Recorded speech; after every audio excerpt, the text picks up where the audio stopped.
generally, when I'm laying out a program, I want to put the higher priority movement first. So those tend to be compound movements that are loaded the heaviest, that you care about the most. So for me, as a recovering power lifter, I tend to put squat, bench, and deadlift variations first.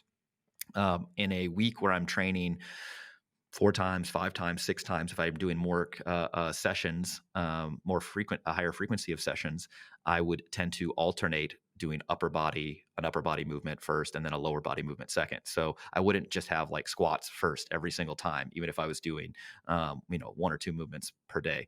I would pick squats first on one day, bench first on the next day, deadlifts first on the next day, something like that. Does that kind of jive with your experience?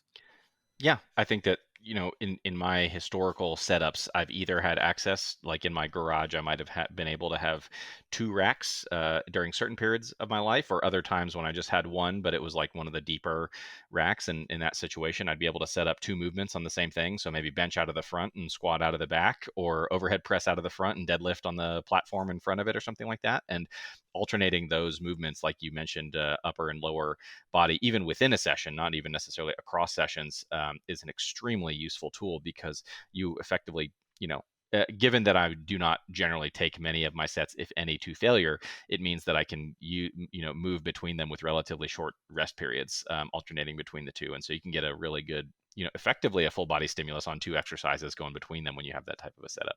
Yep. Yeah, exactly. Another thing to consider is like it goes back to the setup time. So if I'm doing like a full body or programming a full body session, I want to make sure that the like setting up the exercise station isn't too onerous for somebody who's limited on time. So I'll frequently pair things like squat and press together, overhead press, because the bar's at the same height. It's in the rack already. All you got to do is change the load.